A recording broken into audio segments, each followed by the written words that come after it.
Bueno, damos comienzo entonces a este conversatorio que nos convoca en el marco de la presentación del libro Barro Seco, Trayectorias desde el conurbano hacia el mundo intelectual, de Alicia Méndez. Un gusto, bueno, que estén en el club y podamos consolidar este espacio de presentación del libro, pero que siempre es una oportunidad de encuentro y de intercambio que, bueno, desde el instituto que dirijo, desde el ISPEX, y bueno, con toda la predisposición y siempre consolidando estos espacios por parte de Juan Ducuen. Siempre es un gusto que podamos fortalecer de esta manera las articulaciones, también en nuestra bipertenencia, ¿no? Pues somos un instituto de CONICET y que, bueno, el espacio del club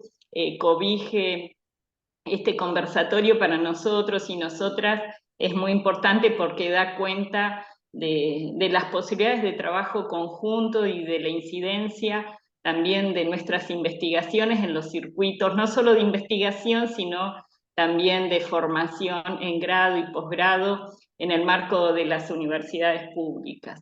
Así que bueno, Juan, agradecida de poder abrir este conversatorio, que entiendo que es el último de este año. Bueno, nos va a convocar el año próximo, un año lleno de desafíos, de incertidumbres por ahora, por lo cual, bueno, encontrarnos tiene que ver también con poder pensar juntos un tema que nos atraviesa tanto, ¿no? Que tiene que ver en el marco también de nuestro PUE, que tiene que ver, como decía, con las desigualdades sociales, sean, bueno, en este caso pensadas en clave de conurbano, pero que también invitan probablemente a las posibilidades de pensar nuestras realidades en el norte de la Patagonia.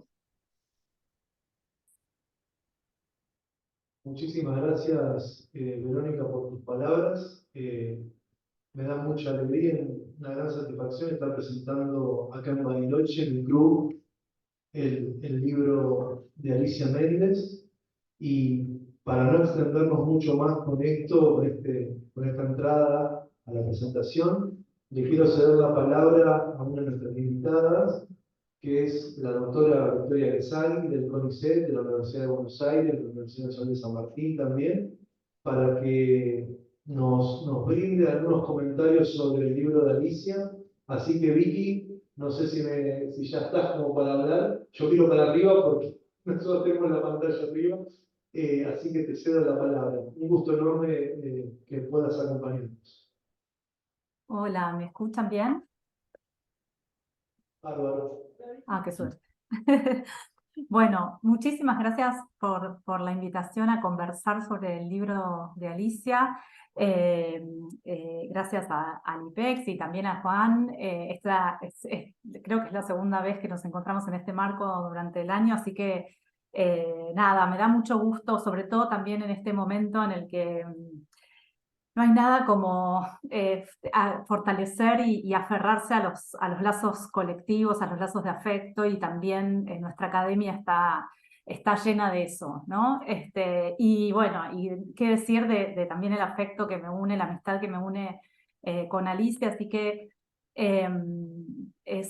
la alegría y el orgullo es doble, por lo que significa estar comentando un libro de ella y también por digamos, la problemática social que aborda el libro de Alicia,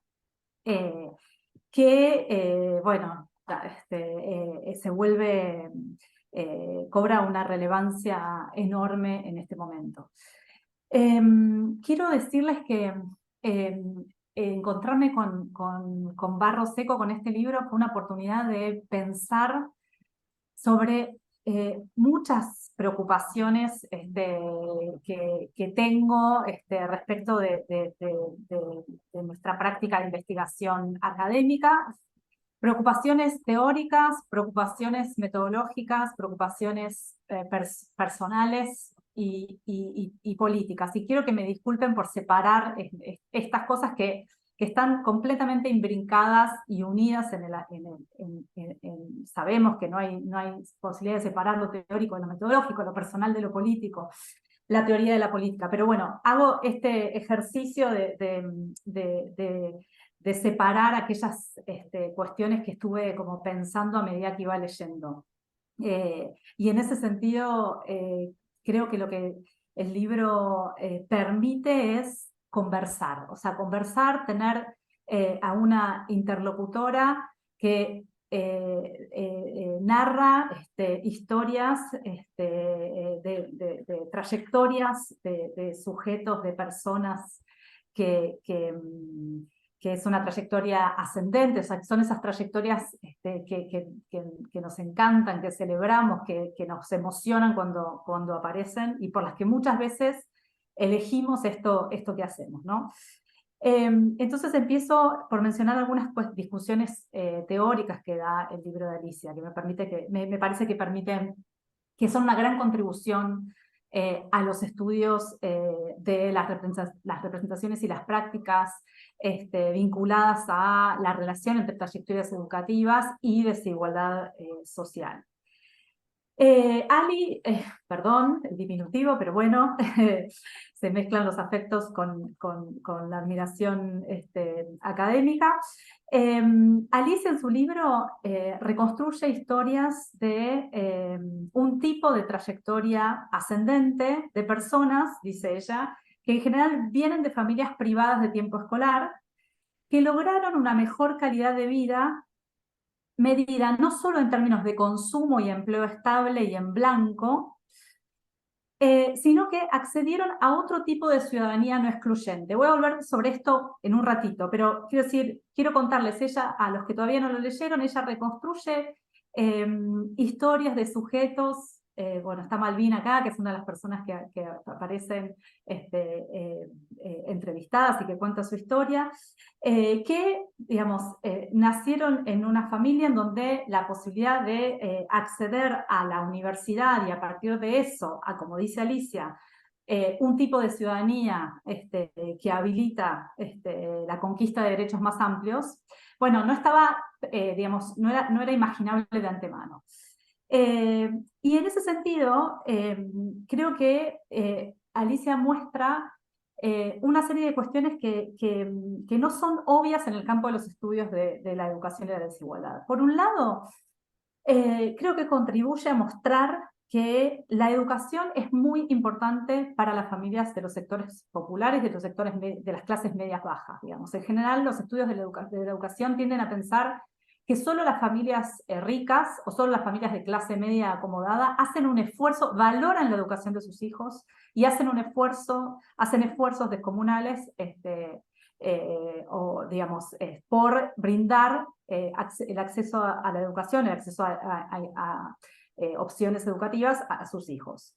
Y en general esas opciones están vinculadas al pago, digamos, se asocia pagar, digamos, una escuela privada, digamos, con un interés por la educación. Y Alicia muestra justamente toda la politicidad de las experiencias formativas de los sectores populares, el interés, la relevancia que tiene la educación y el esfuerzo que hacen las padres y las madres, sobre todo las madres, digo, digamos, hay un rol central que tiene que ver también con otra discusión que da Alicia, de las madres en ese trabajo de acompañar y de acompañar a sus hijos, a sus hijas en un proyecto común que tiene a la escuela como rol central.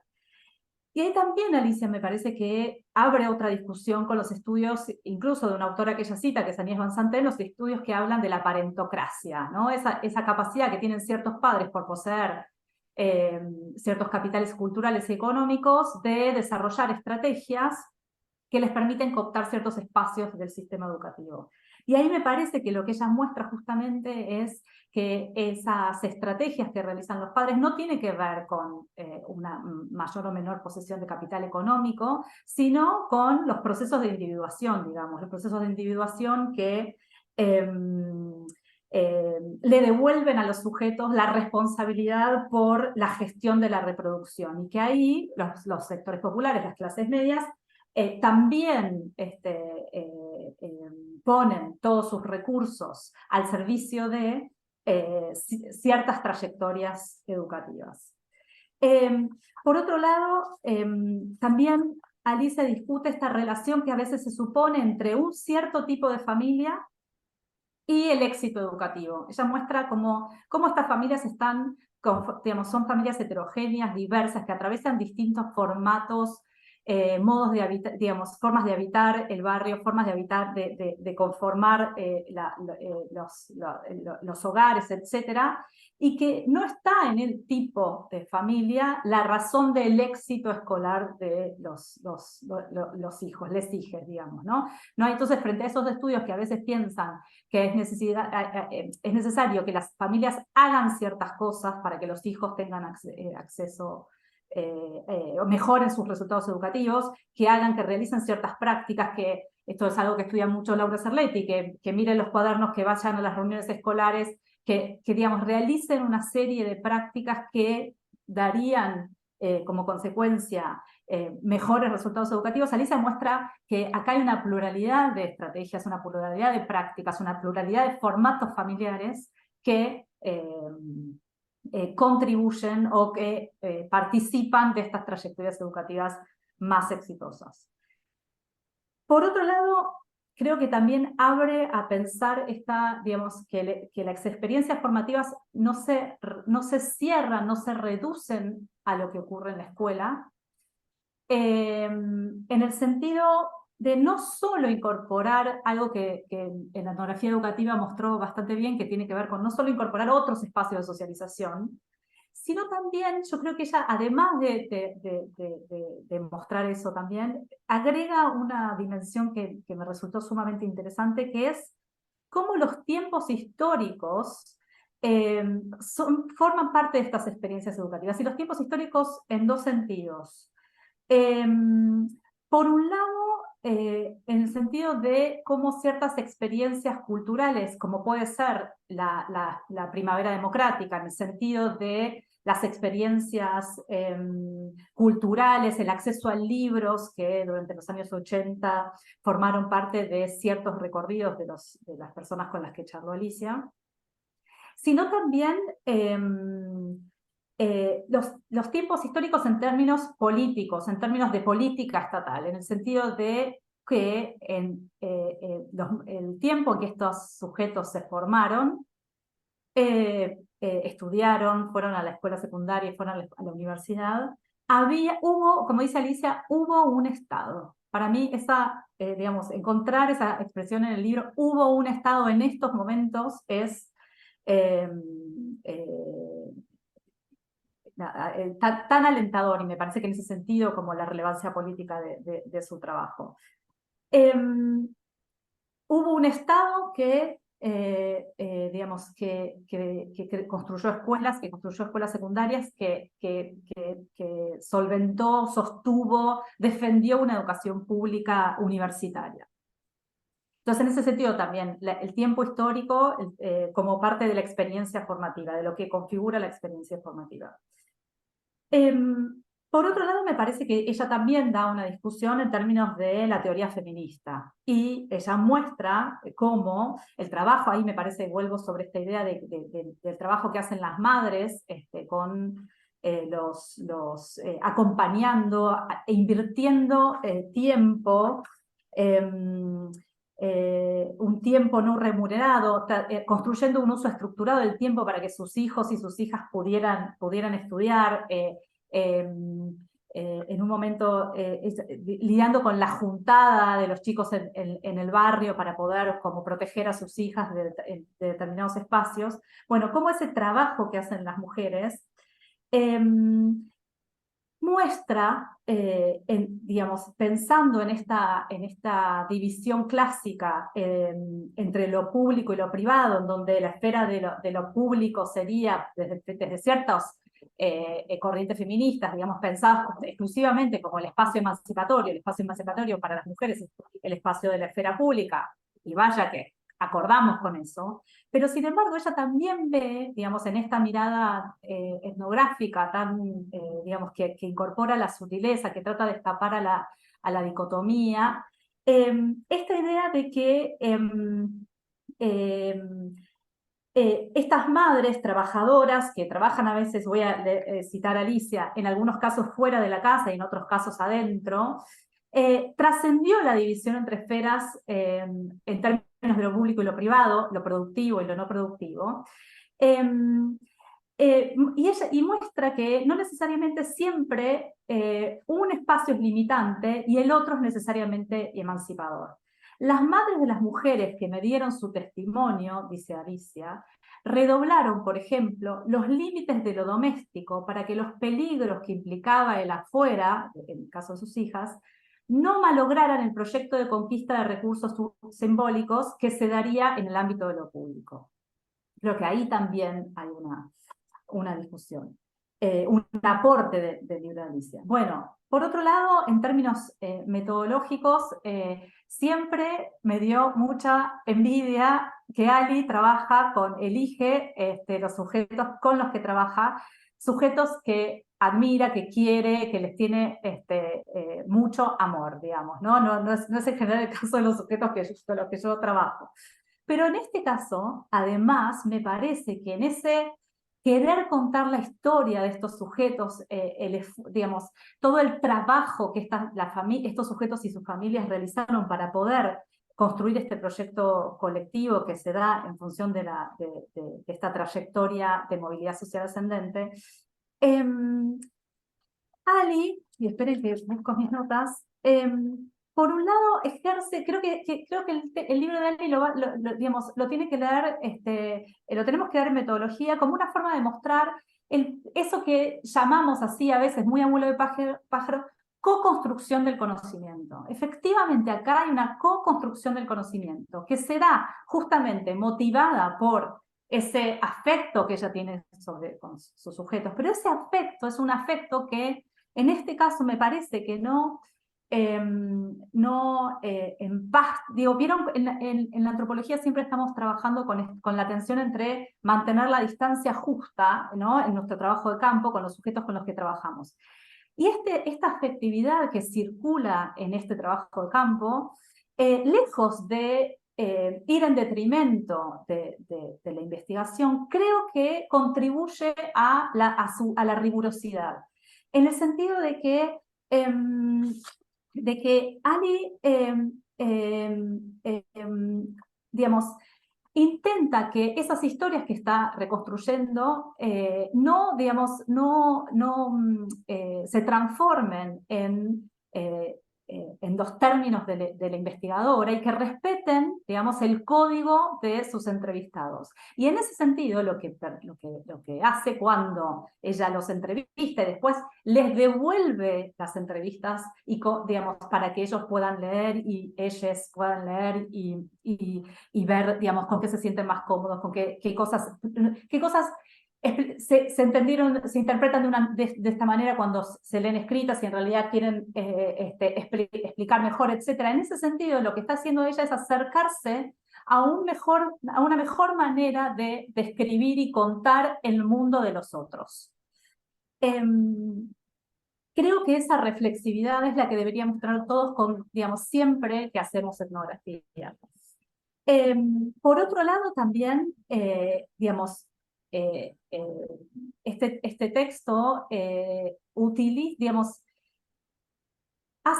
se detiene en las emociones que construyen los sujetos, que atraviesan las subjetividades de los entrevistados, las entrevistadas a partir del relato de sus trayectorias, y se vale de esos registros emocionales para dar cuenta de los límites, de las marcas de los límites sociales de clase, de género, de raza. Y en ese sentido me parece que muestra cómo esas dimensiones, clase, raza, género, que nos estructuran, se encarnan no solo físicamente, no solo en nuestra corporalidad, no solo a través de nuestra vestimenta, el modo en que hablamos, digamos, las palabras que usamos, etc., sino en, digamos, una cierta afectividad. Y me parece que ahí también el libro hace un gran aporte. Quiero entonces detenerme rápidamente en las otras dos dimensiones que me parece que me hacen pensar, que me hace pensar en la lectura del libro de Alicia. Por otro lado, como decía, hay una dimensión de lo político que se vuelve como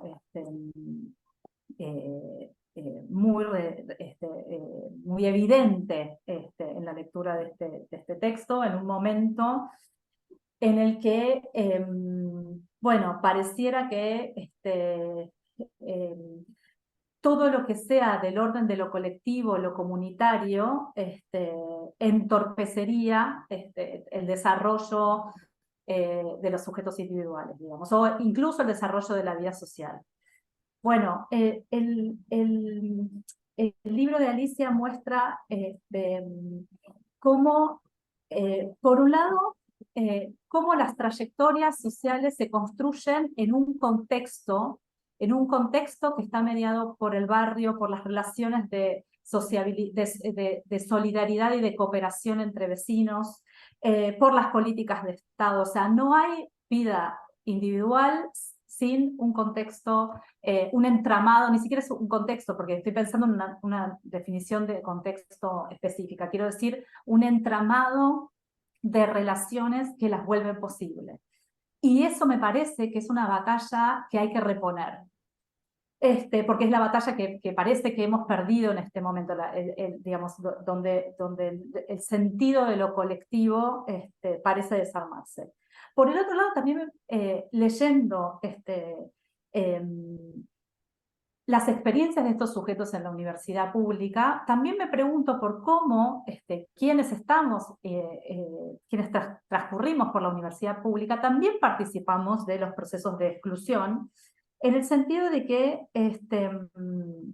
Ali muestra digamos, las experiencias que estos sujetos vivieron en un espacio que es abierto, que es democrático, que no es excluyente, o sea, las experiencias de exclusión en esos, ¿cómo, digamos, qué tenemos todavía, sobre qué cuestiones tenemos que trabajar para que la universidad sea más incluyente de lo que es en la cotidianidad? Y muchas veces tiene que ver con cómo incluir a aquellos que están ya incluidos en el sistema universitario.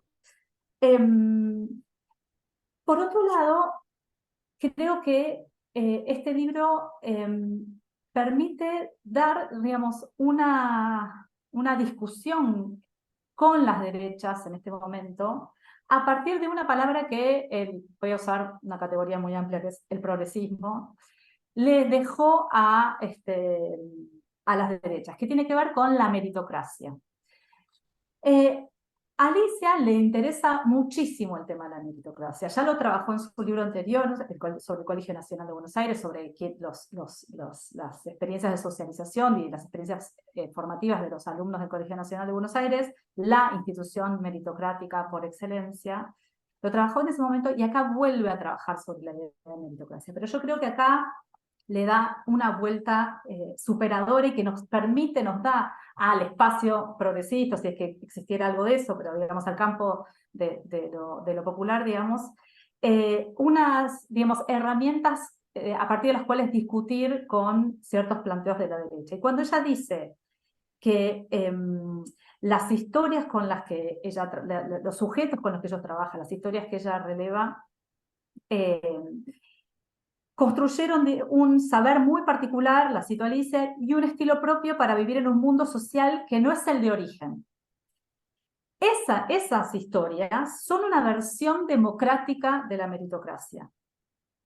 En cuanto a formas de trayectoria educativa y profesional ascendente, y en cuanto a criterio de justicia que viene a perturbar una suerte de acuerdo tácito sobre lo viable y lo inviable de ciertas trayectorias, que funciona incluso en ámbitos donde no esperaríamos encontrar este tipo de funcionamientos, en los que transcurre nuestra cotidianidad. En ese sentido, la cotidianidad, entiendo, de Alicia y de quienes integramos la academia. O sea, digamos, el libro nos brinda herramientas para discutir, digamos, la posibilidad de una meritocracia democrática, ¿sí? Y discutir a ciertos postulados que hablan de la meritocracia individual desde lugares más ricos.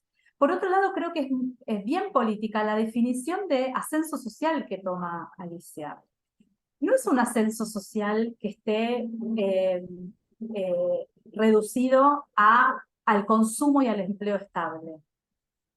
Dice, digamos, estos sujetos logran una mejora en la calidad de vida, no solo en términos de consumo y empleo estable, vuelvo sobre esto que mencionaba al principio, y en blanco, sino que acceden a un tipo de ciudadanía no excluyente, la que se direcciona a la conquista de derechos más amplios. A mí esa idea de movilidad social, de trayectoria de movilidad social ascendente, me emociona y me pone la piel de gallina. Es una idea de movilidad social ascendente que discute justamente con aquellos que creen que la movilidad social es acumular dinero. No, es la conquista de derechos más amplios. Y me emociona también porque en la conquista de derechos más amplios es un planteo colectivo. Los derechos se conquistan colectivamente, no hay una conquista de derechos individual, que sea para unos sujetos sí y otros no. Entonces, esa definición que ella traza de trayectoria de movilidad ascendente me parece que sumamente productiva en términos políticos. Y por último, ya voy a referirme a lo que creo que significa, o lo que yo veo en este libro de mi amiga Alicia. Veo una amiga y compañera que se animó a escribir su segundo libro, que no es menor, que yo sé que escribir un segundo libro es más difícil que escribir el primero, mucho más difícil que escribir el primero cuando el primero fue una tesis de doctorado, digamos, hay que animarse a decir, bueno, a salir de ese lugar de la tesis doctoral y escribir otra cosa. Y veo una madurez en este libro que me conmueve. Y creo, voy a citar, pensaba cuando lo leía, citando a Eribon, que es un autor que Ali cita mucho en su texto y que en su libro, que Ali hace algo de lo que propone Eribon en su libro La sociedad como veredicto. Y es decir, que ella es como si en un primer momento Ali se hubiese alejado de su mundo conocido y familiar, internándose en el mundo de los herederos cuando se fue a estudiar a los egresados del Nacional de Buenos Aires, para finalmente en un detour, en una vuelta biográfica y etnográfica, volver a mirar el mundo propio. El mundo que describe Alicia es el mundo de ella, digamos, es un mundo propio, es el mundo de una persona que también vivió una trayectoria vinculada a el pasaje por ciertas escuelas secundarias de relevancia en su ciudad, por el acceso a la universidad pública. Y entonces creo que, como dice Livón, Ali, para poder inventarse en ese recorrido de esa movilidad ascendente en el sentido del acceso a una ciudadanía no excluyente, primero tuvo que disociarse para volver, digamos, a este mundo que le es propio, y eso se nota en el modo en que en el modo en que está escrito el libro, en la morosidad con el que está escrito el libro, y en la rigurosidad y en la proliferación de discusiones teórico-metodológicas que el libro plantea. Bueno, digamos, me voy a pasar recomendando este libro a mis alumnos, a mis amigos. Es un libro que es de lectura necesaria, pero no solo necesaria, además está tan bien escrito que me parece que además contribuye con la comunicación pública de la ciencia. Hace también otro ejercicio digamos, interesante en términos políticos, en términos de que cuenta, digamos, una experiencia etnográfica de un modo que es sumamente agradable de leer y que conmueve a quien se interna en su lectura. Así que con esto termino y nada, como se darán cuenta, no puedo más que recomendarles fuertemente que viene el verano, que les juro que no se van a arrepentir de leerlo. Gracias.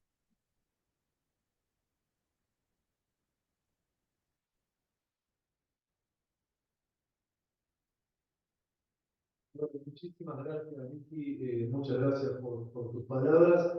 Vamos a cederle ahora también la palabra, que por ahí debe estar, a Malvina Silva, que es, investigadora del CONICET, es profesora de la Facultad de Filosofía de la UBA y también de la USAM, y es una de las personas a las que entrevistó Alicia, así que vamos a tener esa posibilidad también. Malvina, ¿estás por ahí? Estoy por acá. Buenas tardes a todas y a todos. Te cedo la Bueno, palabra. bueno, muchas gracias. Bueno, en principio, qué lindo todo lo que dijo Victoria. Voy a tratar de estar a tono con esa exigencia. Me dejaste la vara alta, Vicky. Bueno, lo primero que quiero decir es agradecerle nuevamente a Alicia. Ya creo que es como la tercera presentación que hacemos. Así que no sé si voy a poder contar anécdotas originales, pero por ahí alguna se repite, pero como dice Mirta, el público se renueva, así que yo soy de la cultura de masas, así que bueno, nada, posiblemente tome algunos otros ejemplos para tratar de no ser tan aburrida. Em, bueno, primero gracias Alicia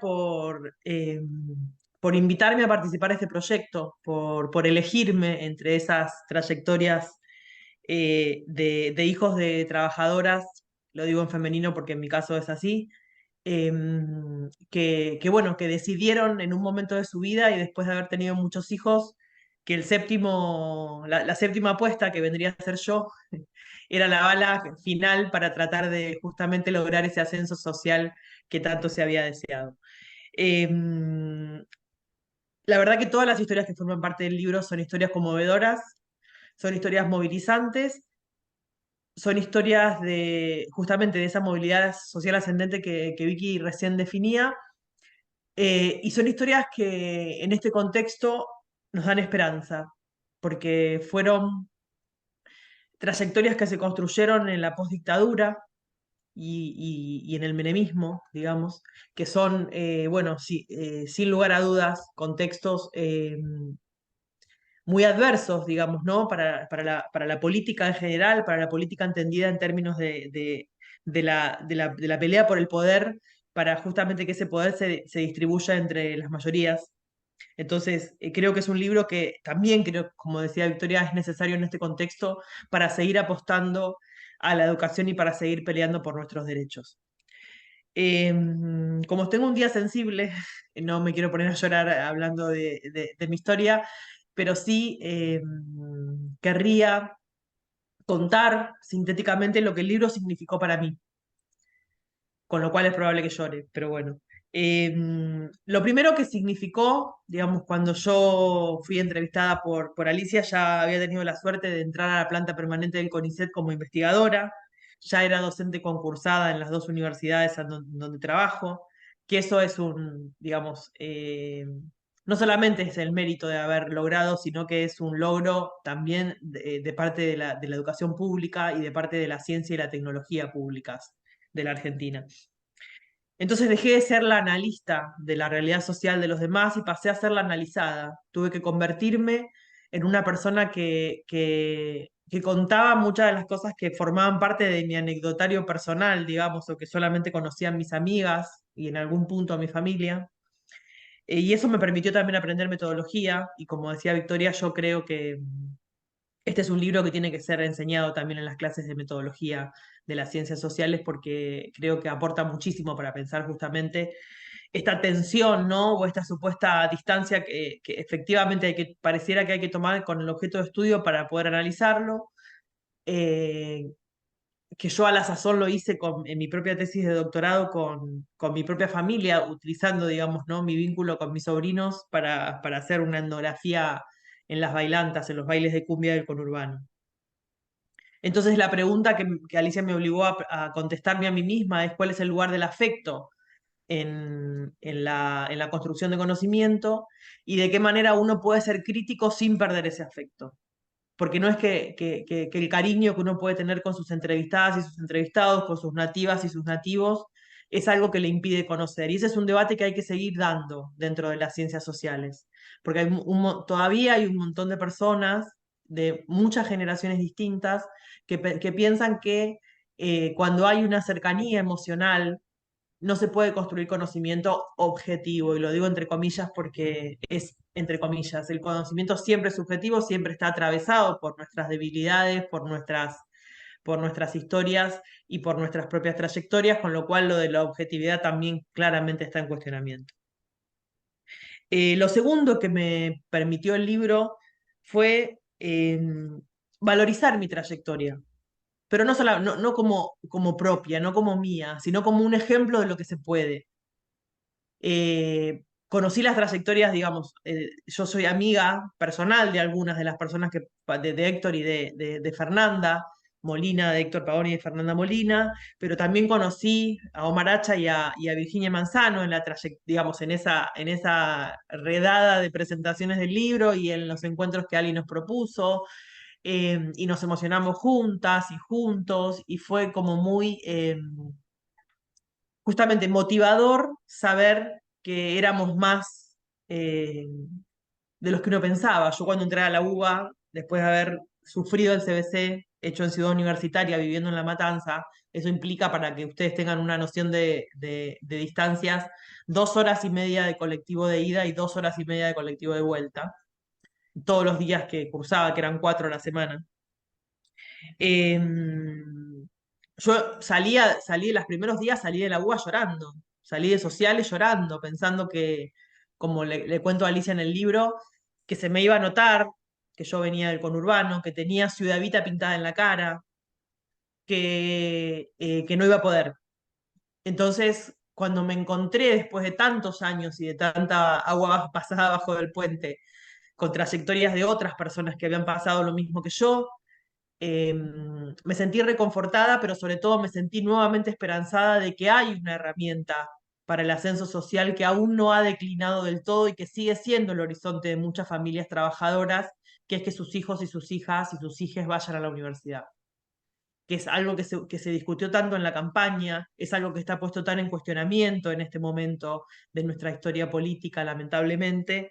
Entonces hay que volver a defender eso, ¿no? Que las personas que venimos de origen popular, que venimos de familias trabajadoras, en el caso de mi madre, una trabajadora informal de toda su vida, que se jubiló, eh, gracias a la jubilación de amas de casa de Néstor Kirchner, que a la sazón yo no le creía, que ella me decía, me van a jubilar, y yo le decía, mamá, deja de creer. Al principio era, ¿no? Descreída incluso de promesas que siempre había tenido, ¿no? Con los abogados previsionales, y bueno, finalmente se jubiló después de trabajar toda su vida en negro, gracias a la jubilación de Néstor Kirchner para las amas de casa. Entonces, digo, nuevamente el Estado aparece ahí como presente para darle entidad a un conjunto de mujeres que habían hecho doble tarea, ¿no? El doble turno, el turno del trabajo afuera y el turno del trabajo adentro, y no habían tenido la posibilidad ni de jubilarse por su propio, digamos, por su propio trabajo, ni de jubilarse en el caso de ella por la pensión de mi papá. Eh, lo tercero, que es lo que más me moviliza y lo que seguramente me va a emocionar, es que no porque haya empezado en el momento en el que Alicia escribió el libro y me convocó a participar de él, pero sí después de toda la trayectoria y después de la lectura de ese libro y después de volver a pensarlo y de sentirlo, eh, es dejar de sentir vergüenza por venir de donde vengo. Es decir con orgullo que soy una hija de una trabajadora informal que puso toda la energía que le quedaba en su vida para que yo vaya a la facultad, para que me reciba, sin entender demasiado para qué servía la sociología, se murió sin entenderlo. Bueno, o sea que si hay familiares de ustedes que no saben efectivamente para qué sirven las ciencias sociales, siéntanse menos solos y solas, porque somos muchos los que tenemos ese problema de explicar para qué sirve lo que hacemos. Pero lo de la vergüenza para mí siempre era un problema, porque no solamente yo pensaba que se me notaba que venía de La Matanza y sobre todo de Ciudad Evita, de los monoblocs de Ciudad Evita, que no es la parte linda que se conoce, aquel barrio digamos que supuestamente visto desde el aire conformaba la cara de Eva, ¿no? El perfil de Eva, sino los monoblocks que se hicieron frente a la rotonda de la Tablada, frente al regimiento de la Tablada también, que fue, digamos, tuvo el conflicto con el MTP en 1989, pero que antes había sido en los años 70 ocupado por militantes de la JP, de los que participó mi mamá, para justamente tener una vivienda propia. Esas viviendas estaban destinadas a los militares del regimiento y las familias populares, digamos, como la mía, los ocuparon, digamos, para tratar justamente de poder tener una vivienda digna, que era también otra de las luchas de esa época. Y que lamentablemente continúa siendo porque, bueno, la ocupación, de hecho, prácticamente todo el tiempo hay noticias en diferentes espacios y medios de comunicación sobre tomas de terrenos o tomas de casas, porque esa es la forma de acceder a una vivienda. Y esta vergüenza también tenía que ver con poder decir, o en realidad no poder decir, de dónde yo venía, porque la mayor parte de mis compañeros y compañeras, por no decir todas y todos, no conocían el lugar. Yo trabajaba en esa época, en la última etapa de la carrera de grado, trabajaba en una clínica con médicos que me cargaban y me decían, hay que dejar salir a Malvina antes, porque a las 12 de la noche se cierra la frontera y aparecen los indios. Y a ellos les parecía gracioso, y yo en ese momento me reía porque formaba parte de ese mundo y necesitaba ese trabajo. Entonces le seguía un poco el chiste. Hoy me puedo reír de la frontera y de los indios, pero entiendo un poco más qué significan esas representaciones al interior del sentido común hegemónico, en ese caso masculino, no digo que lo sea siempre, pero en ese caso sí lo era, eh, para justamente problematizar eh, nuestro esfuerzo, el esfuerzo que hacíamos quienes veníamos de trayectorias, digamos, que no nos alentaban o que no nos ayudaban a continuar y a terminar nuestros estudios, sino que en todo caso muchas veces se transformaban en obstáculos, teniendo esas madres que nos sostenían, esas maestras, esas preceptoras, esos profesores que nos incentivaban a decir, vos podés.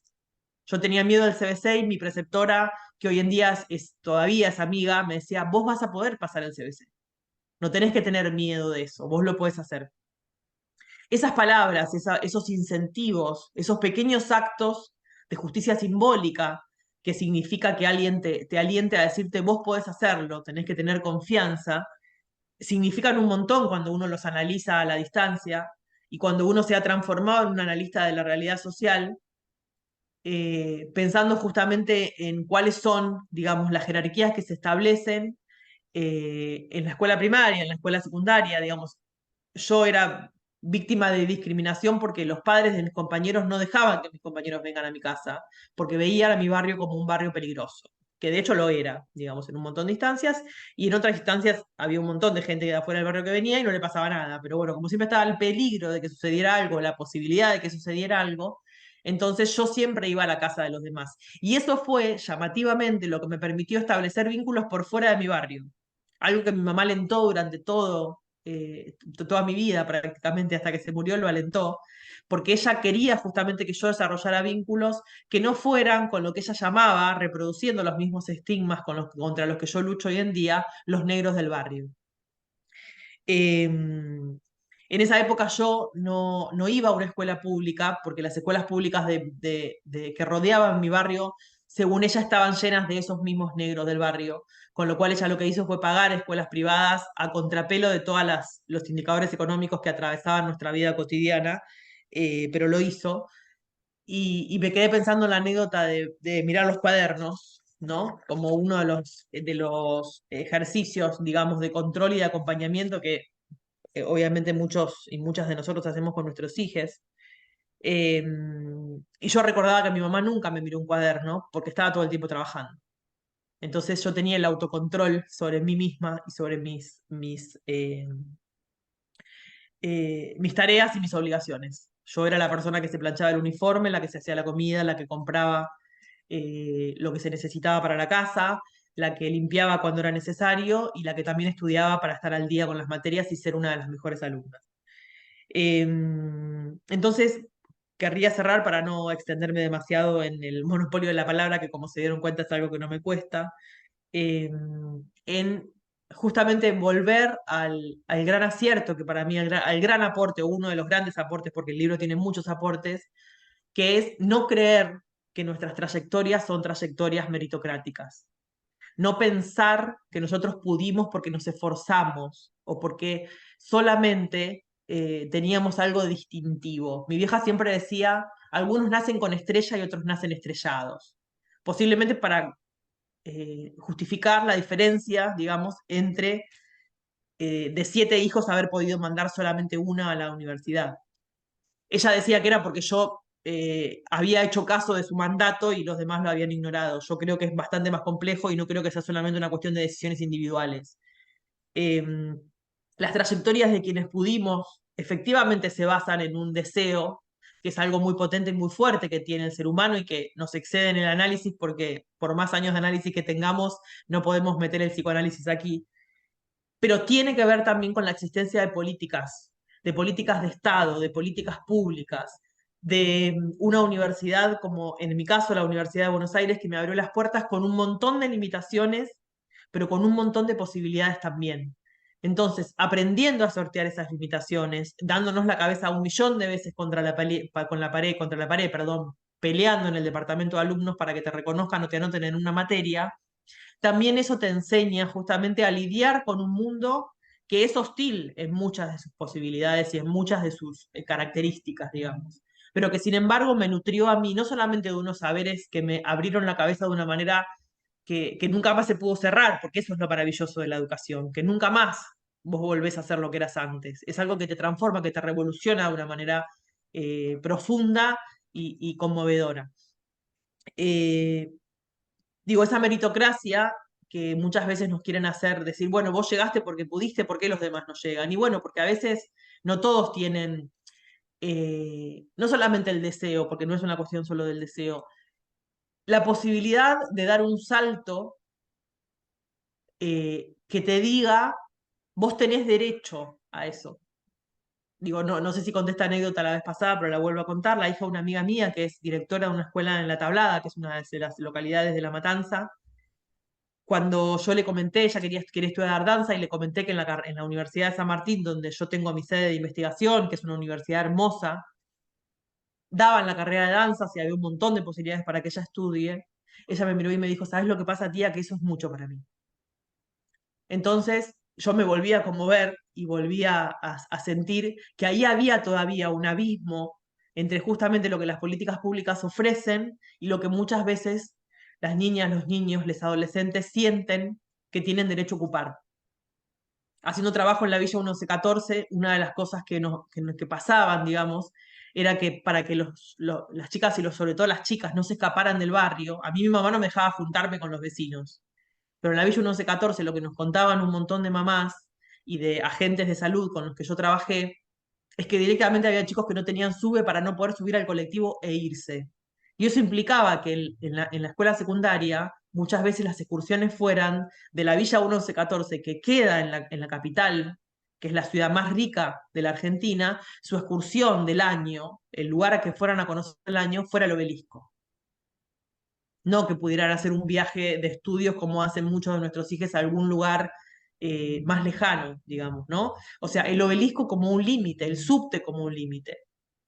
Entonces, pienso yo, justamente para cerrar, ahora sí, eh, que necesitamos seguir trabajando en la defensa del derecho a la educación, en la defensa del derecho a que las instituciones públicas, educativas y científicas nos sigan alojando y sigan dando oportunidades, porque es mentira que está mal distribuido el presupuesto o que somos un gasto para el Estado. Nosotros somos una inversión y necesitamos que eso que dijimos durante toda la campaña lo transformemos en acciones lisa y llanamente contra un gobierno que ya nos está advirtiendo que quiere recortar presupuesto en nuestras áreas y como eso ya lo vivimos en los 90 y muy anteriormente también de otras formas bastante más drásticas, yo querría hacer digamos, un cierre diciendo justamente esto, ¿no? Que el valor de la educación es primordial para que sueños como los que a mí se me cumplieron se le cumpla a un montón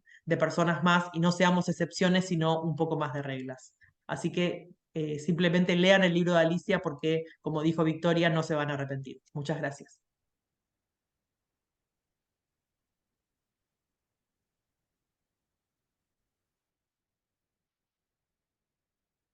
Muchas gracias, Malvina. Muchas gracias. Eh, Hablar después de Victoria y de Malvina, creo que me toca a mí, no es tan fácil ya, bastante difícil, diría yo.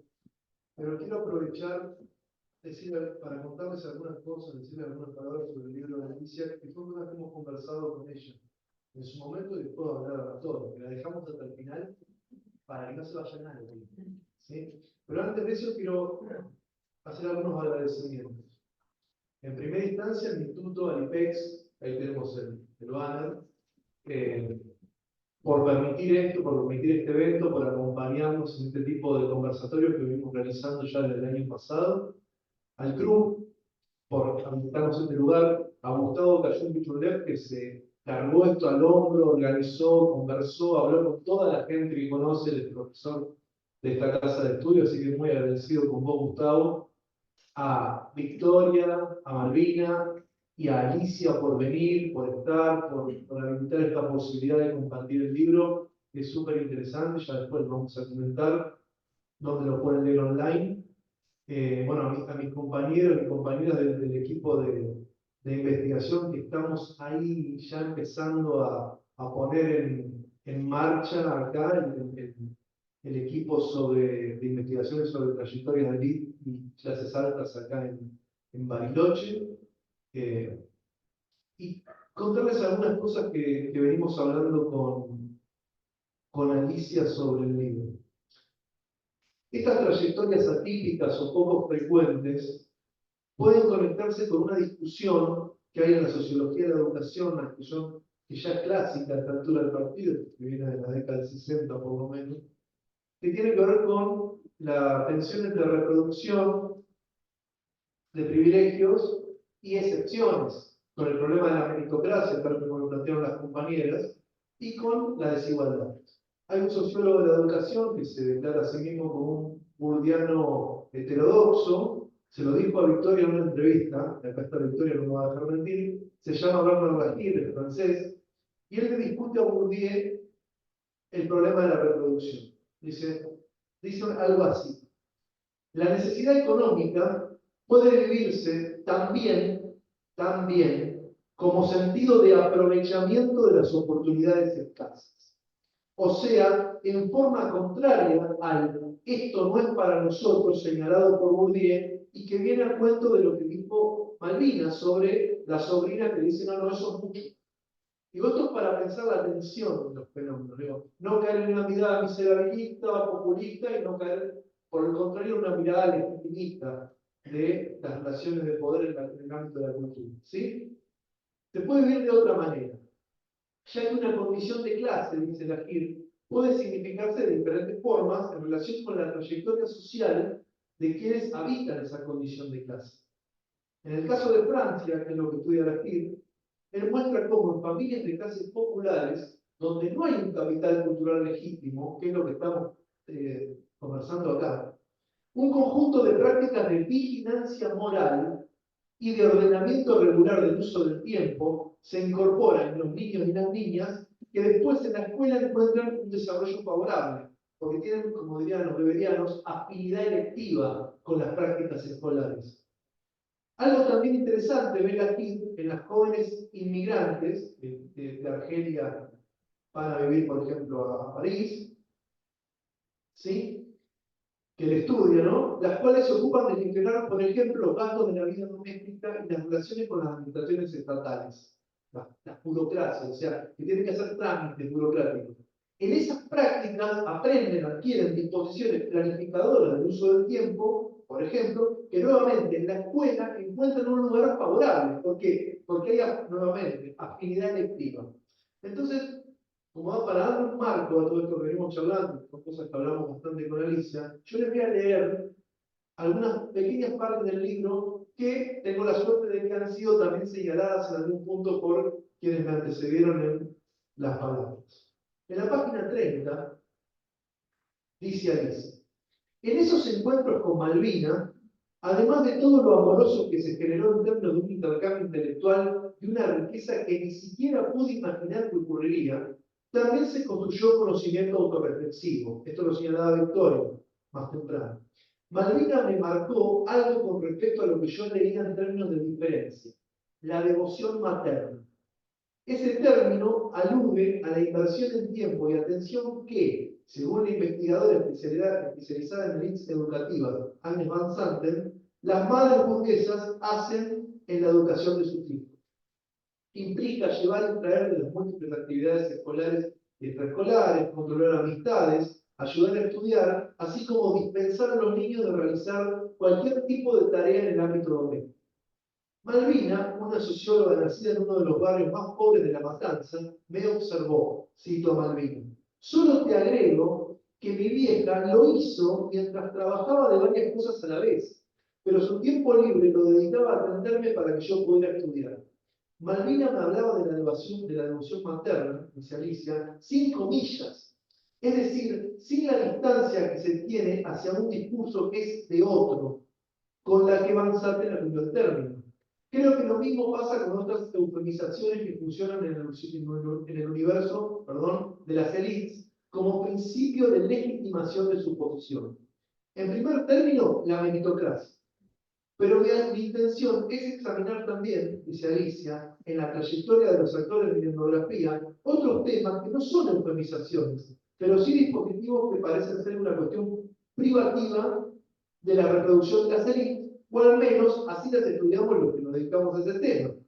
Son dispositivos que aparentemente aluden solo a quienes cooptaron las escuelas que se ubican en el fragmento más alto del sistema educativo argentino. La selección escolar, la selección de los ámbitos de socialización de los hijos, incluso la hiperfiscalización de esa socialización, la educación en el esfuerzo. Entiendo, dice Alicia, que no abordar relacionalmente esos términos, es decir, no asumir que también esos mecanismos pueden estar en padres o madres insertos en contextos de pobreza, los mismos que hacen todo lo que está a su alcance para que sus hijos vayan a la escuela y lleguen tan lejos como sean posibles, pueden tener que ver con las dificultades que tienen las ciencias sociales para pensar que esas personas pueden tener un proyecto social y cultural para sus familias. Bastante de esto hablaron Malvina y Victoria hace un ratito. Quería leer esta parte que me parece muy significativa de lo que estamos conversando. Después les quiero leer dos testimonios, uno de Omar Hacha y el otro de Fernanda Molina. Miren que le cuentan a mí. Omar Hacha me contó que el CBC le costó muchísimo, que no aprobó semiología, que la tuvo que dar después. Cito Omar Hacha. Yo no entendía lo que pasaba ahí. Algo que me impactó mucho fue la asignatura filosofía, allá en Ciudad Universitaria. La diferencia con la gente del Nacional Buenos Aires, se le dice al Colegio Nacional del Nacional Buenos Aires, ¿sí? No solo tenía lecturas que yo desconocía, por otro lado venían con un espíritu de cuerpo, ¿no? Le dice Alicia. Y mostrar ese saber, que era un saber real. Hablaban con los profesores de Cortázar, de Platón, que eran cosas que yo no conocía, que yo solo conocía de nombre, dice Hacha. Y si bien yo en la secundaria era uno de los estudiantes más aplicados y que leía más de lo que la currícula decía, como para ir a buscar libros en la biblioteca, fue un choque muy fuerte para mí, porque me mostró los límites de lo que sabía. Cierro cita. ¿Cómo resolvió eso Omar Hacha? Estudiando más e incorporándose a una actividad que le proporcionó algo que da Juan. Juan es la Facultad de Filosofía y Letras de la UBA, se le llama Juan porque queda en la calle Juan. Aclaro, se dice, pasa Juan, se dice así, ¿no? La formación de grupos. Lo que hizo Hacha fue meterse en grupos de estudio, ¿no? Encontrar pares con quienes formarse y entablar relaciones de amistad fue clave en ese proceso inicial. Miren este testimonio muy claro. Otro más, Fernanda Molina. Para Fernanda Molina, hacer el CPC en Merlo fue importante porque la forma y el propio nivel de exigencia eran muy distintos a los de Juan. ¿Sí? Este último era menor. De algún modo contemplaba la geografía y la procedencia de las y los estudiantes.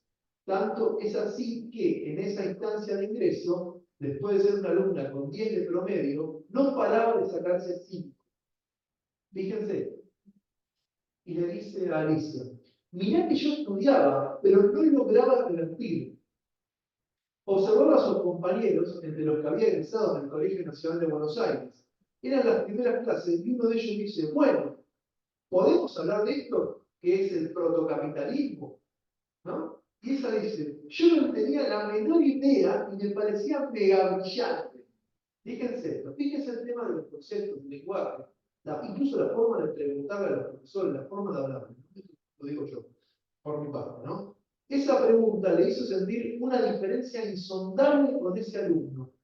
No porque la hubiera en términos de capacidad intelectual, sino porque ella, por su origen, era un tipo de alumna que estaba inclinada, cito a Paul Pascualí, a hacer de la menor diferencia, que en este caso no era menor, el indicador de una frontera impermeable.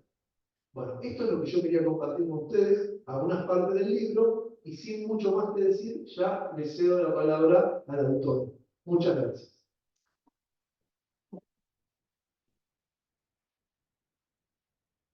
Bueno, buenas tardes. Yo estoy muy agradecida por estar acá. En primer lugar, a Juan lo conozco hace muchos años, de la carrera de comunicación de la UBA. Discutimos muchas cosas, estuvimos en varias mesas de congresos, tenemos como muchos intereses en común. Él fue súper generoso y fue un pilar, digamos, en el proyecto de publicar Barro Seco lo terminé de escribir en la pandemia, era imposible conseguir un editorial. Juan no es que me decía, che, escribía tal. Juan le escribía él a las editoriales para que publiquen el libro, o sea que ya, estos momentos que, como decía Malvina, son fundamentales, son esto que decía Vicky antes, construir trama con otros, son lo que hace que el deseo, digamos, se movilice, digamos, sobre algún suelo para llegar a cumplirse. Bueno, en esto Juan fue absolutamente central y estoy súper agradecida y estoy súper agradecida de que me haya invitado, a mí y a mi compañero, a venir acá a Bariloche, a esta ciudad hermosa, a esta universidad, me parece espectacular, a esta sala que no la vamos a llenar ni con ello. Es muy grande, es hermosa, y a la vez tiene esta calidez de las construcciones que hay en esta zona, es todo espectacular. También quería agradecerle a Vicky. Con Vicky enseñamos juntas en un seminario de LITS en la carrera de antropología en Juan, en la famosa Juan. Escribimos juntas, lo que dice a mí me resuena por todos lados, porque ella estuvo muy al tanto de lo que yo iba pensando, que había que ir escribiendo el libro, así que Vicky dice que yo a veces me interrumpo, pero porque a veces es un solo pensamiento en donde yo tengo que poner mi parte, porque es de las dos, pienso que el pensamiento es de las dos, y tengo que en algún momento yo intervenir. Perdón, Vicky, por interrumpirte. Y también quería interrumpir porque eso fue muy conocido. También quería agradecer infinitamente a Malvina, porque quiero leer algo que escribí a propósito. Malvina es una persona increíble, esto no lo escribo, lo digo así. Malvina es el viento que arrasa todas las imposibilidades, arrasa los prejuicios, va para adelante, siempre está dispuesta. Malvina es tener una hinchada a favor, y fue siempre una hinchada a favor de este libro, así que estoy súper agradecida. Yo la conocí a Malvina el día que le hice la entrevista, y hay algunas cosas que tienen que ver, digamos, algunas cosas lo que me pasó con ella, de algún modo está codificado, digamos, dentro de lo que es la metodología etnográfica. Yo quisiera tratar de poner algún orden en esto, digamos, codificar también estas cosas que pasaron con ella que nunca me habían pasado, como dijo Vicky, yo hice una tesis de doctorado sobre el Colegio Nacional de Buenos Aires, hice todo lo que hay que hacer para hacer una tesis de doctorado, hice 50 entrevistas o más, esto, lo otro, me grabé, leí. A mucha gente yo la conocía previamente antes de entrevistarla, pero lo que me pasó en términos de afectividad y construir, y de construcción de una relación con un otro, en el campo no me había pasado nunca, no creo que me vuelva a pasar, porque esto fue completamente nuevo, fue único.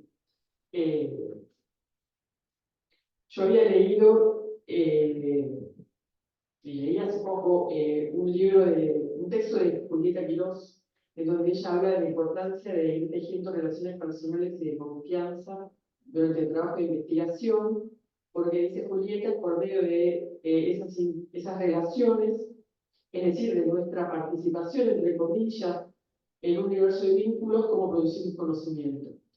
Mi directora de tesis doctorado, Rosana Buell, siempre me habló de algo que tenía que ver con esto, que es el cuidado de las relaciones que construimos en el campo como lo más importante que tiene un investigador o una investigadora. Es el tesoro que tiene un investigador o un investigador.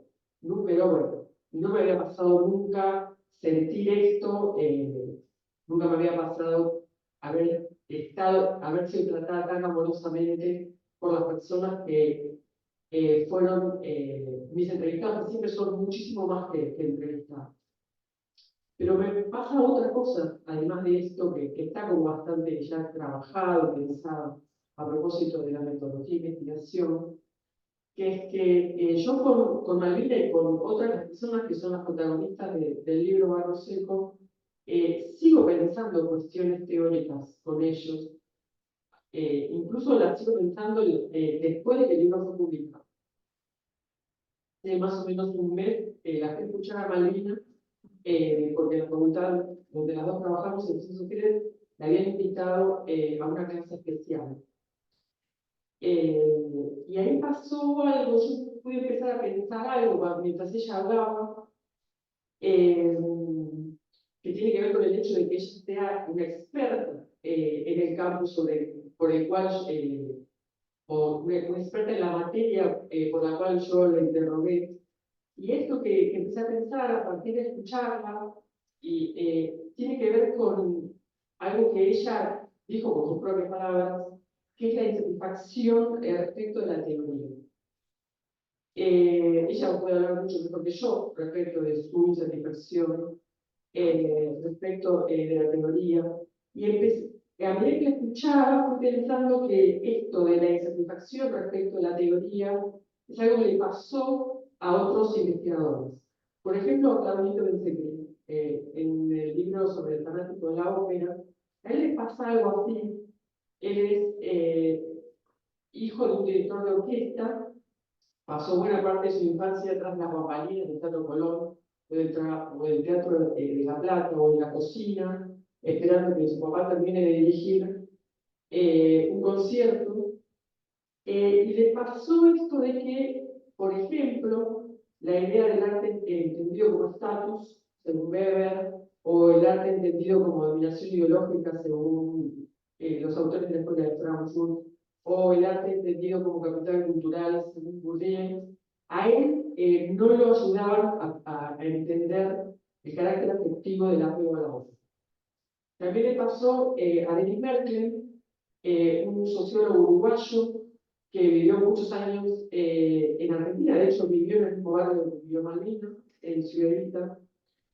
Él se hizo sociólogo viniendo de Ciudad Vista, y él encontraba decepcionante la mirada de la pobreza que surgía de las cátedras de sociología a principios de la recuperación democrática en la Universidad de Buenos Aires.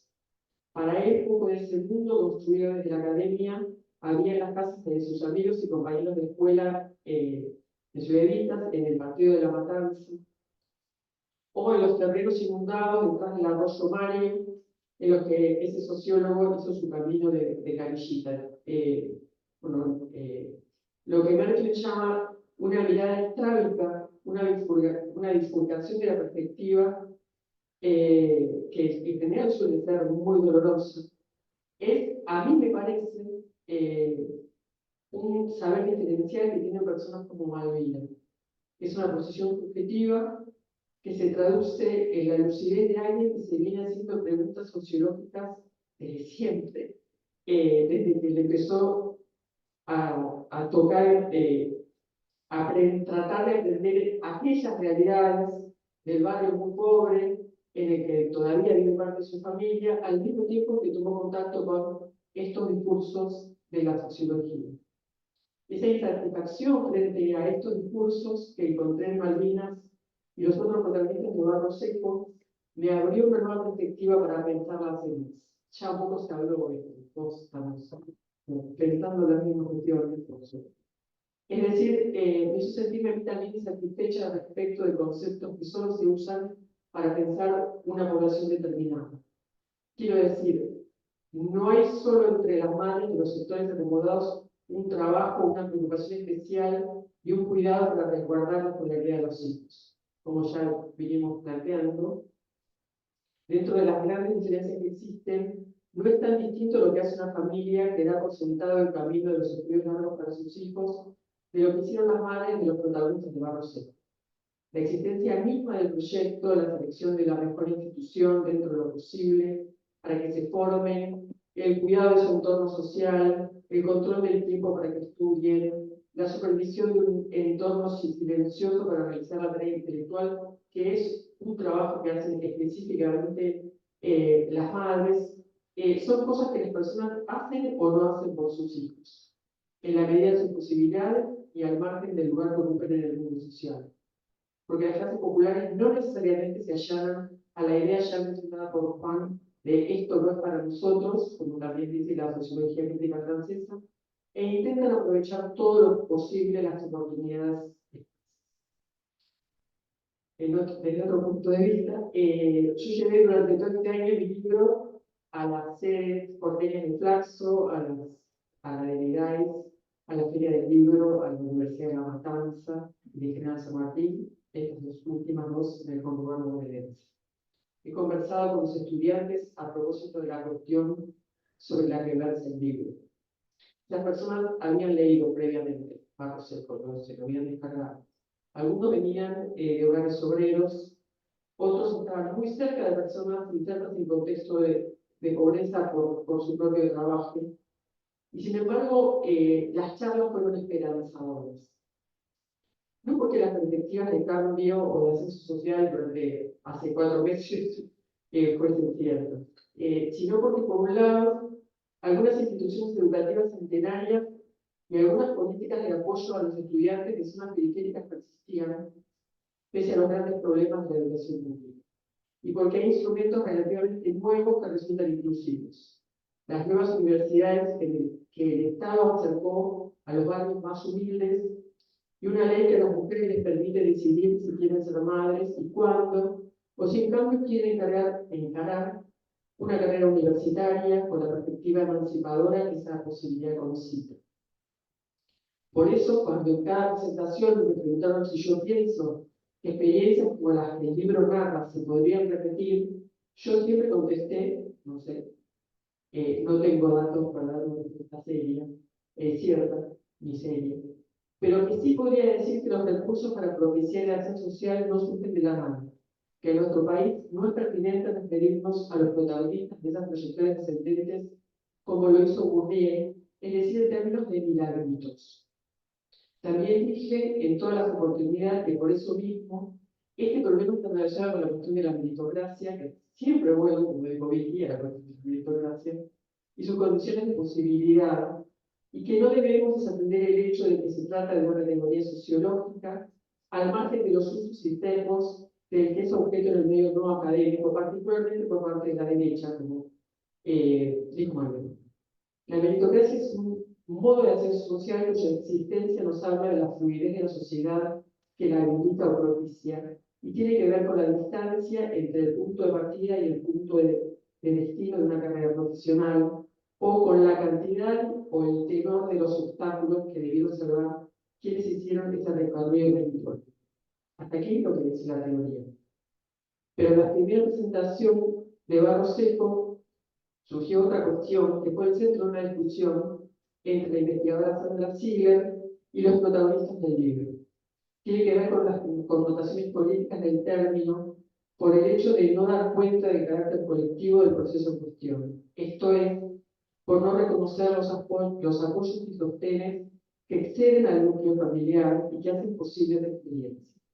El rechazo de la noción de meritocracia por su asociación con el individualismo volvió a aparecer en la segunda presentación del libro, en palabras de Ezequiel Adamowski, que es un historiador al que yo le dedico unas páginas de introducción de Barro Seco.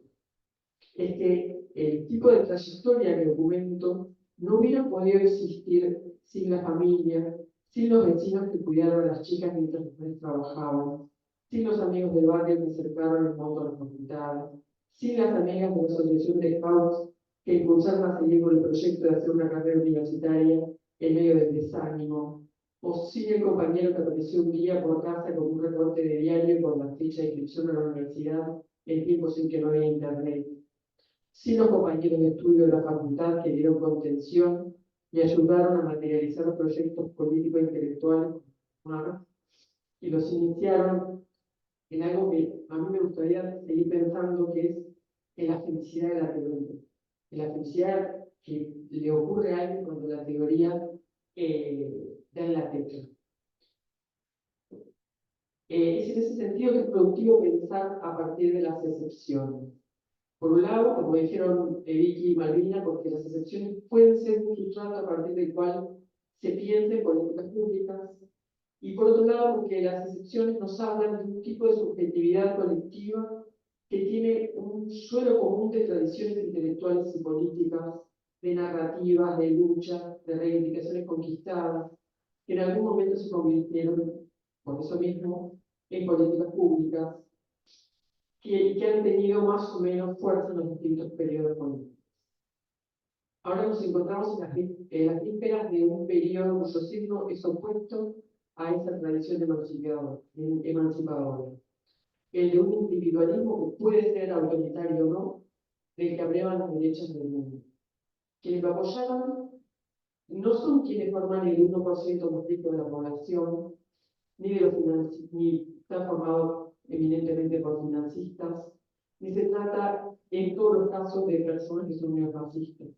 Estamos hablando de un 55% de una población que se encuentra representada en todas las clases sociales, aunque los datos nos obligan a poner el acento en lo que Adamowski llamó los descolectivizados de las clases populares, los que desarrollan su tarea de manera autónoma, precaria, solitaria, con débil o nula conexión con los compañeros de trabajo y con la sindicalización. Se trata de una porción de la población cuyo enfoque en términos políticos es inconmensurable con la mayoría de las personas que conforman su fondo de territorio. También son personas que a veces están en nuestras aulas, o entre nuestros amigos, o en nuestra familia. En algunos casos son personas de buena voluntad, pero deciden simplemente informarse por medios que nosotros no elegiríamos, o ni siquiera conocemos, o consideran tolerables o intolerables, otras cosas, y que tienen por ende urgencias, enojos y expectativas distintas. Como no hay a la vista perspectiva del cambio en esta realidad dominada por el algoritmo, nos encontramos ante un hecho nuevo para los estudios comunicacionales. Bueno, no dijimos Juan y yo somos secretarios de comunicación. Hoy en día, el contacto directo, incluso entre personas que se respetan y se aprecian, ya no puede ayudar a modificar decisiones de voto. Pronto sabemos si nos encontramos también ante un hecho nuevo y definitivo para los análisis políticos. O sea, esa es la tarea que tenemos por delante. Además de resistir, agudizar nuestra observación y nuestras claves interpretativas, agudizar nuestra incomodidad frente a la teoría y frente a lo dado, seguir atendiendo a las formaciones sociales que se encuentran en solución, a lo no precipitado, a lo que nos permite, como escribió Raymond Williams, hacer una experiencia social en proceso, para pensar mejor, para estar alertas. Si queremos, como dijo Malvina, que el suelo que supimos construir como nación siga sosteniendo futuras generaciones emancipadas. Gracias. Muchas gracias por la oportunidad.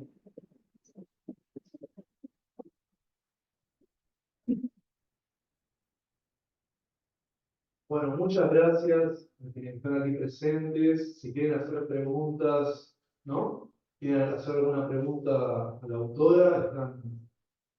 Están en posibilidad de hacerlo, que la tienen acá en presencia para preguntar. Ustedes dirán.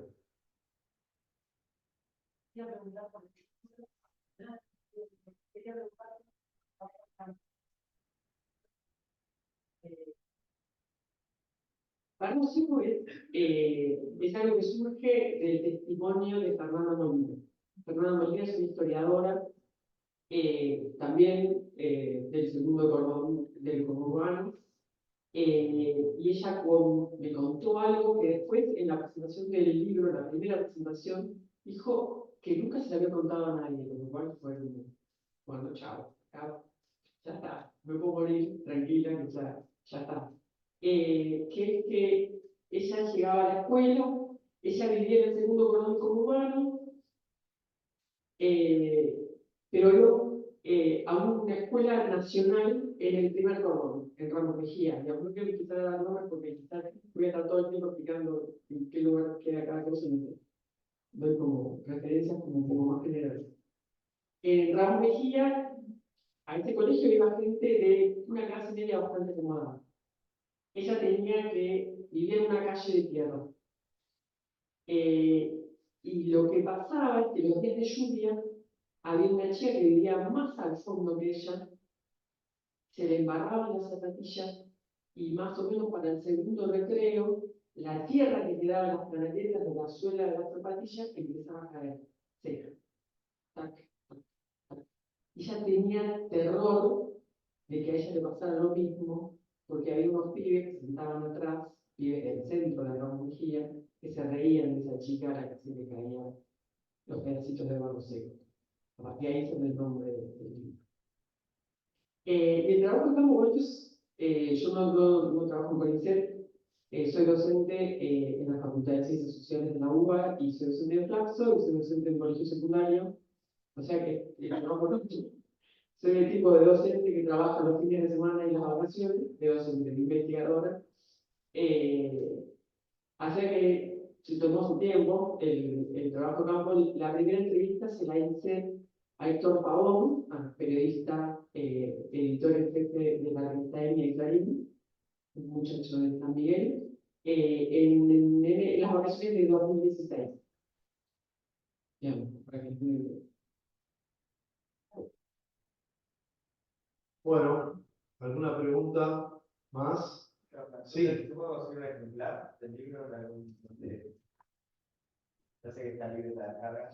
La lista sí, la descarga está libre. Se puede descargar de la página de UNIPE, iba a decir IPE, ahora de UNIPE, sí, le voy a mandar, bueno, igual no tiene por qué estar ustedes entre todos conectados y todos conocerse, aunque yo no lo conozca. Sí, en la página de UNIPE se baja enseguida. También está en la página de Claxo, pero más rápido. ¿Alguna pregunta por allá, por acá, por algún lado? Allá. Me quedé pensando que a partir del relato de las compañeras, me quedé pensando también en el rol importante que tienen los profesores en cuanto a la motivación, en cuanto al creer en sus estudiantes.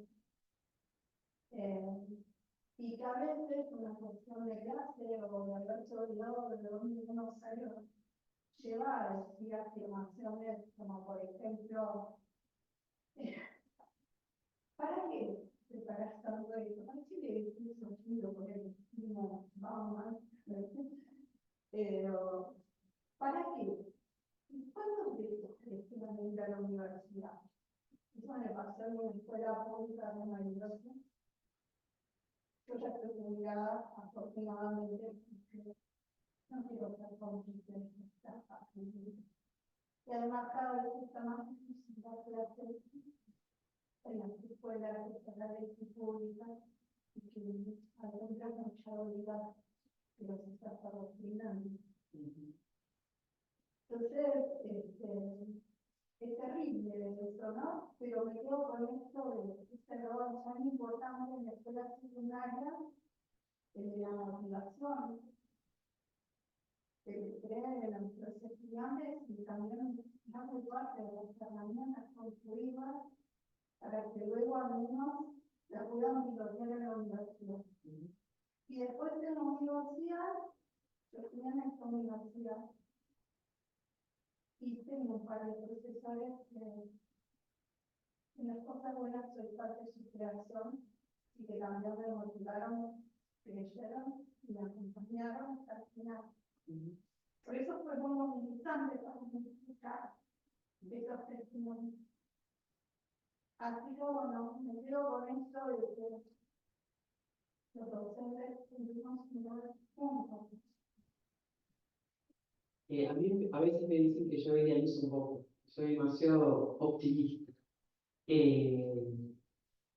Si me ajusto a los datos etnográficos, porque va a tener un lenguaje como muy específico, esta cuestión de docentes que le podría llamar docentes maestras reclutadoras, yo lo encontré no solamente en esta investigación, que son instrucciones, que son poquitas personas, sino que también lo encontré cuando entrevistaba a personas que entraron al colegio José González, que todo el mundo conoce ese colegio, que venían de conurbano, que eran personas, como dice Julián Mónaco, que nadie los esperaba allí, aunque el colegio tenga políticas para sostener, digamos, el ingreso de personas que no son los que viven en los barrios más cercanos, y son hijos de profesionales, etcétera, que es como la mayoría de la población. Estas personas, esta gente que venía del conurbano, de barrios más alejados de la capital, normalmente nombraban a las maestras reclutadoras, que eran estas maestras que simplemente le habían dicho a las madres, che, este pibe puede ir a luz. O en el caso de las personas que me dieron su testimonio para Barro Seco, cambiaron de escuela, como le pasó a la madre de Fernando Melina. Ella entiende las consignas rápido, se aburre, está para más cambiarla después. Esas maestras son las que producen, digamos, el cambio, además de todo lo que hace la familia. Y o sea, siempre no son la mayoría, hay muchos problemas con la educación pública. También sé esto que pasa, de que hay docentes que entran con mucha polenta y se dan cuenta que les está costando mucho perforar los dados, que les está costando incentivar a los alumnos, porque hay cuestiones que tienen que ver, como decía Vicky, con el tiempo en el que vivimos. Es muy complejo para mí utilizar, digamos, todas las situaciones que confluyen en esta realidad, pero sigue habiendo docentes que creen en la educación, que creen en que las personas pueden hacer una vida diferente, y esto lo he documentado, no es solamente parte de mi optimismo y no sé, el amor que tengo por estas historias, o lo que me encantan estas historias ascendentes. Bueno, allá, sí. ¿Cuál fue el disparador para darle el borde para descongelar?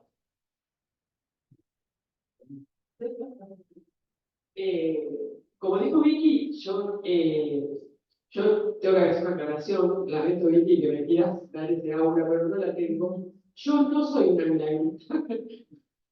Como dice mi compañero, yo soy más bien barro mojado que barro seco. Yo sí soy del conurbano bonaerense, soy de Castelar, fui a una escuela pública, fui al Colegio Nacional de Morón. Siempre tuve como una cosa de maravilla respecto de lo que fueron los colegios nacionales antes de la ley de educación superior, de la ley de educación superior. Porque eran lugares donde se mezclaba gente de distintos barrios. Y me entero de compañeros que venían de barrios humildes que hoy en día son médicos o médicas o profesionales o docentes que eligieron la docencia porque les encanta la docencia. Y supongo que de ahí viene este interés, porque me encantan estas historias y porque vi muchas de estas historias y también por contribuir un poco como tantos otros, o como supongo que tenemos que hacer en general, a construir este suelo, no porque lo que escribamos se vaya a convertir inmediatamente en una política de Estado, sino porque para armar, para contribuir con historias a este imaginario que nos puede hacer pensar que es posible sostener algo que existió en Argentina durante muchas décadas y que ahora está como incierto. Gustavo, Bueno, en primer lugar, agradecer a Isaías Martínez de Victoria por estar de otro modo, ¿no? Escuchándonos y compartiendo. Y lo mío es más que nada un comentario como un poco poner en valor esto de las estrategias. Desde el libro, yo tuve la oportunidad de leerlo.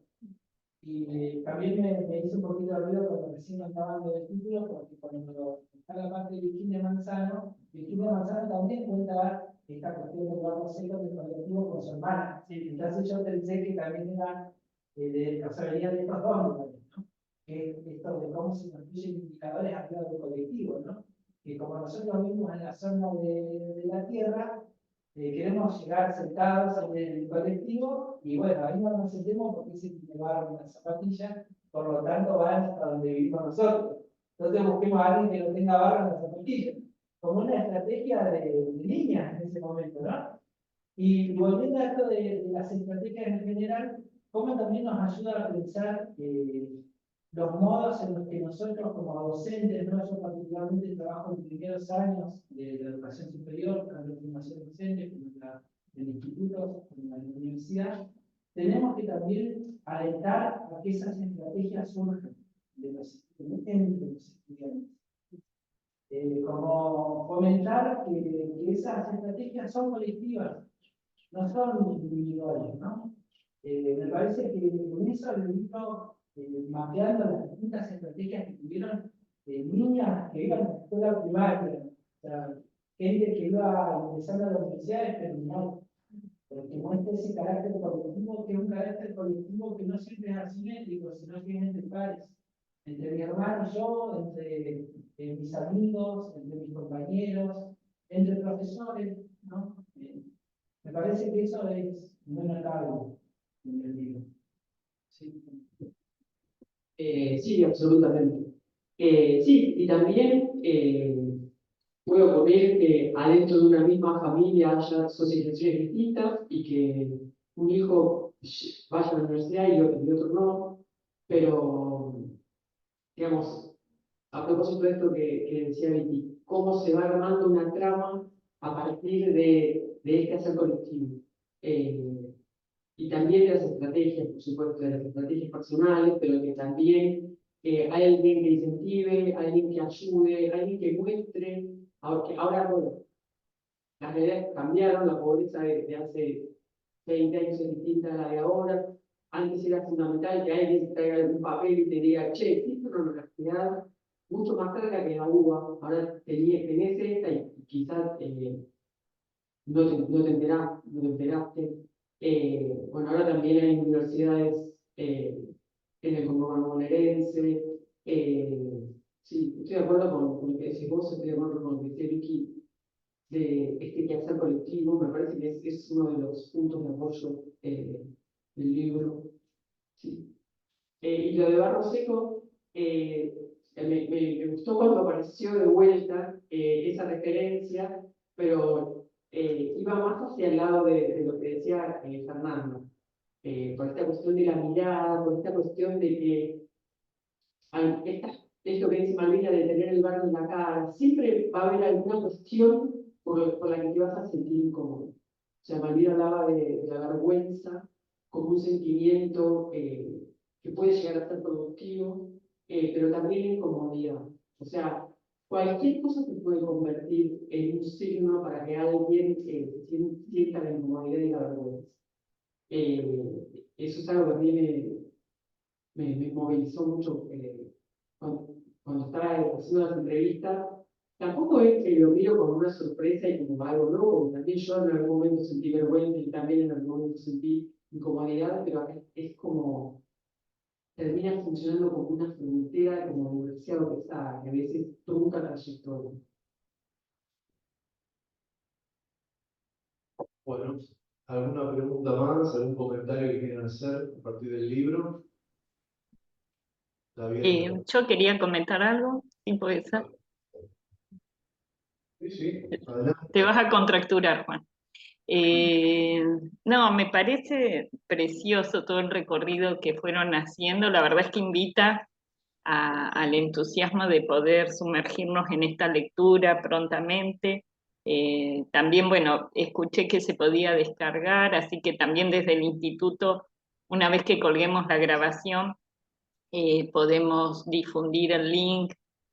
Pero quería destacar recién lo que comentabas, Alicia, sobre el tema del barro seco, ¿no? Como metáfora, pero al mismo tiempo esa realidad plasmada en los cuerpos, ¿no? Y no deja de remitirme, yo hago trabajo de campo en espacios rurales, y las marcas relacionadas con la tierra, ¿no? Por eso me pareció muy sugerente lo del barro, lo de la tierra también como marcas de la racialización de ciertas corporeidades, ¿no?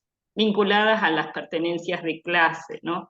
Que en los espacios rurales también aparece vinculado con el olor a humo, por ejemplo, como esas marcas situadas en la estigmatización de un origen, ¿no?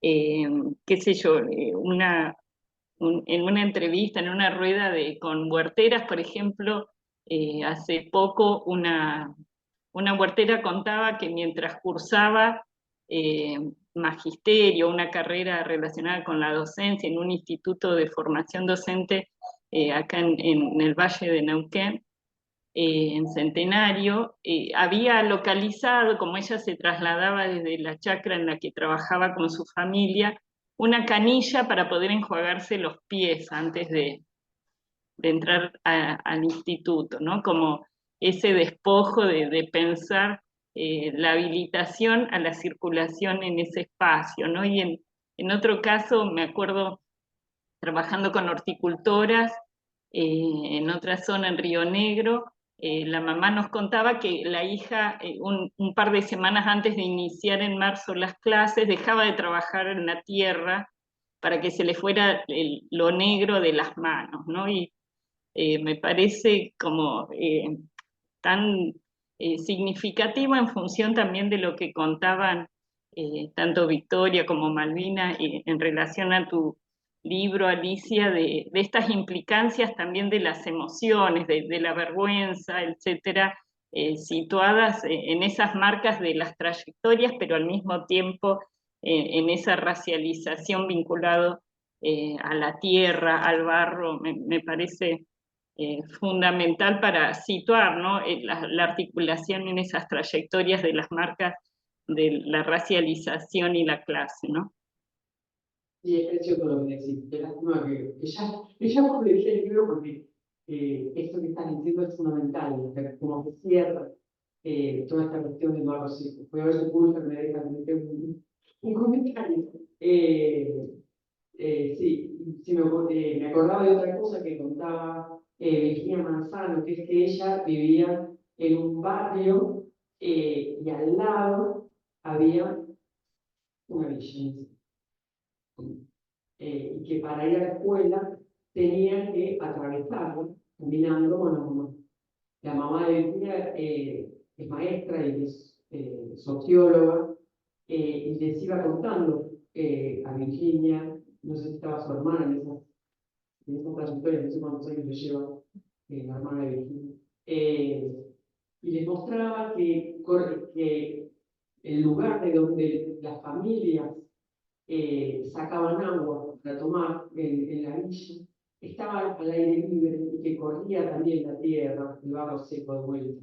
y que entonces el agua que tomaban no era agua potable, digamos, vuelve, ¿no? Toda esta cuestión de la diferencia, incluso ligadas a la vida, digamos, a la salud, etcétera, etcétera. Me gustaría también tomar lo de Virginia por esta cuestión de la construcción colectiva, ¿no?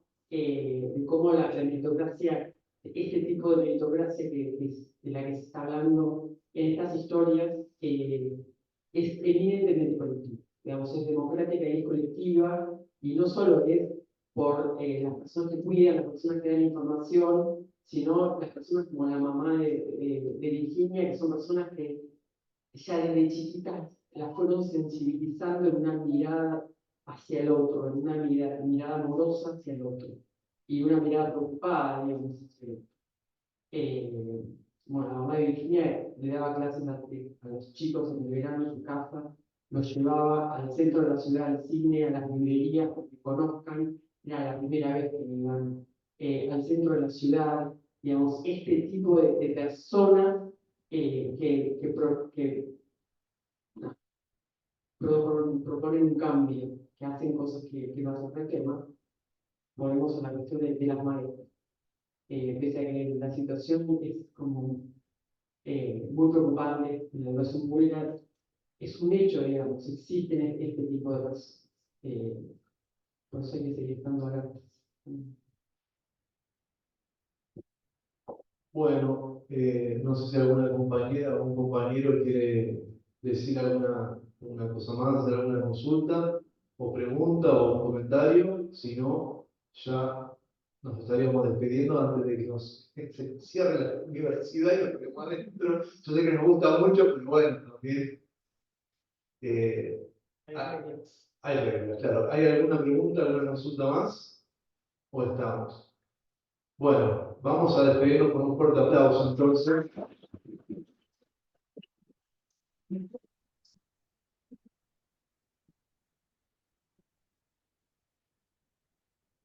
Muchas gracias a todos y a todas por venir.